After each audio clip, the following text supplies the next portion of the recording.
जय हिंद दोस्तों, आज डिफेंस अपडेट में बड़ी अपडेट अफस्पा कानून को लेकर। देश में आज इस कानून की चर्चा हो रही है।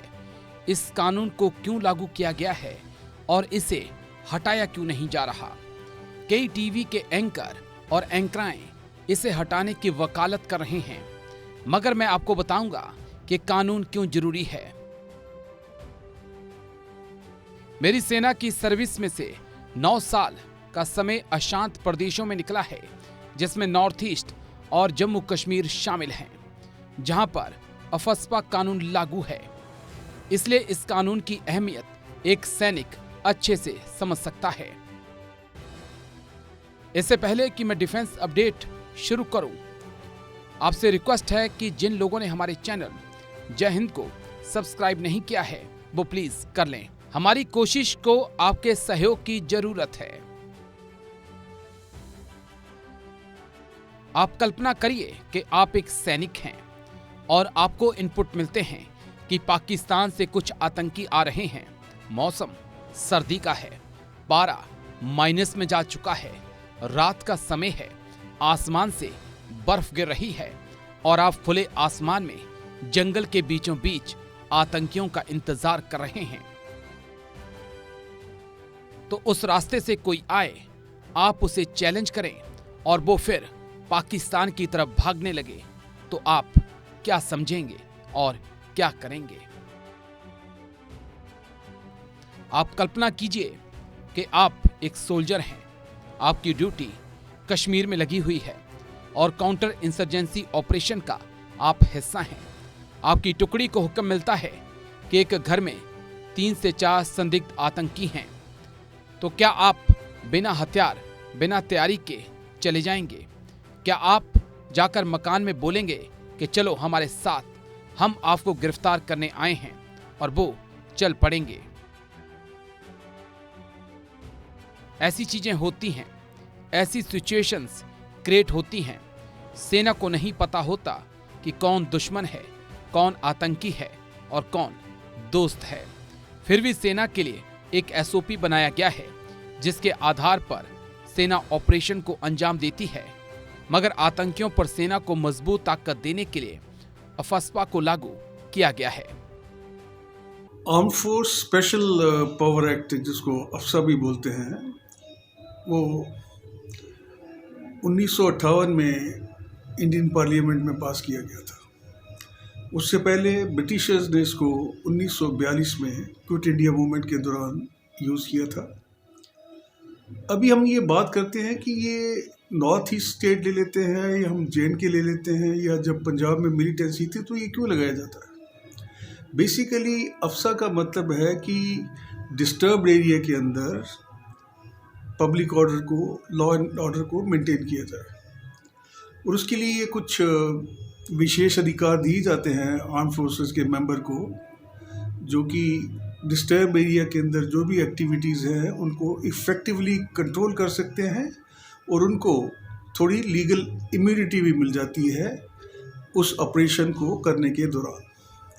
अभी पंजाब में ये पूरी तरह से रिपील हो गया है, अरुणाचल में भी पार्टली अवेलेबल है, बाकी जगह मेघालय में भी ये तकरीबन ख़त्म हो चुका है। तो ये एक गवर्नमेंट के पास एक जरिया है, और वो स्टेट गवर्नमेंट की रिकमेंडेशन लेके जब भी उनको लगता है कि सिचुएशन इम्प्रूव हो गई है, क्योंकि हमें ये नहीं भूलना चाहिए कि जहाँ भी इंसर्जेंसी या मिलिटेंसी होगी, वहाँ पे जो अंदरूनी लोगों के अलावा बाहर की ताकतें, बाहर के देश भी इन्वॉल्व होंगे। कई लोग सेना को कटघरे में खड़ा करने में लगे हैं, तो मैं उन दोस्तों को बता देना चाहता हूं कि सेना अपनी मर्जी से वहां पर नहीं गई। उसे स्टेट या केंद्र सरकार का आदेश मिला है, तभी वो वहां पर तैनात है। चलिए अफस्पा को समझते हैं, आखिर क्या है ये कानून। अफस्पा यानी कि armoured forces special power act की जरूरत उपद्रवग्रस्त पूर्वोत्तर में सेना को कार्रवाई में मदद के लिए 11 सितंबर 1958 को पारित किया गया था। वहीं जब 1989 के आसपास जम्मू और कश्मीर में आतंकवाद बढ़ने लगा, तो 1990 में इस कानून को वहां पर लागू कर दिया गया। किसी भी राज्य और किसी भी क्षेत्र में कानून तभी लागू किया जाता है जब राज्य या केंद्र सरकार उस क्षेत्र को अशांत अदार्थ डिस्टर्ब्ड एरिया घोषित कर देती है। चलिए अब आपको बताते हैं कि क्यों जरूरी है सैनिकों के लिए अफस्पा। इसके तहत सेना किसी भी संदिग्ध व्यक्ति को बिना किसी वारंट के गिरफ्तार कर सकती है। सशस्त्र बल बिना किसी वारंट के किसी के घर की तलाशी ले सकते हैं और इसके लिए जरूरी बल का इस्तेमाल भी किया जाता है। लेकिन अब अगर आप किसी के घर की तलाशी लेते हैं तो आपके साथ पुलिस का कर्मी भी साथ में होता है। यदि कोई व्यक्ति अशांति फैलाता है, बार बार कानून तोड़ता है, तो मृत्यु तक बल का प्रयोग किया जा सकता है। यदि सशस्त्र बलों को अंदेशा है कि विद्रोही या उपद्रवी किसी घर या अन्य बिल्डिंग में छुपे हुए हैं, तो उस आश्रय स्थल या ढांचे को तबाह किया जा सकता है। वाहन को रोककर उसकी तलाशी ली जा सकती है। सशस्त्र बलों द्वारा गलत कार्रवाई करने की दिशा में उनके ऊपर कानूनी कार्रवाई नहीं की जाती। ये जो आखिरी बात है या आखिरी लाइन मैंने पढ़ी है, इस पर गौर करने की जरूरत है, क्योंकि अब ऐसा नहीं है। क्योंकि अब गलत होने पर सेना उसकी कोर्ट ऑफ इंक्वायरी करती है और अगर सैनिक के कदम को गलत पाया जाता है तो गलत करने वाले सैनिक का कोर्ट मार्शल तक कर दिया जाता है। अब राज्य सरकारें भी इसकी जांच करती हैं और इसके लिए बाकायदा SIT का गठन भी किया जाता है।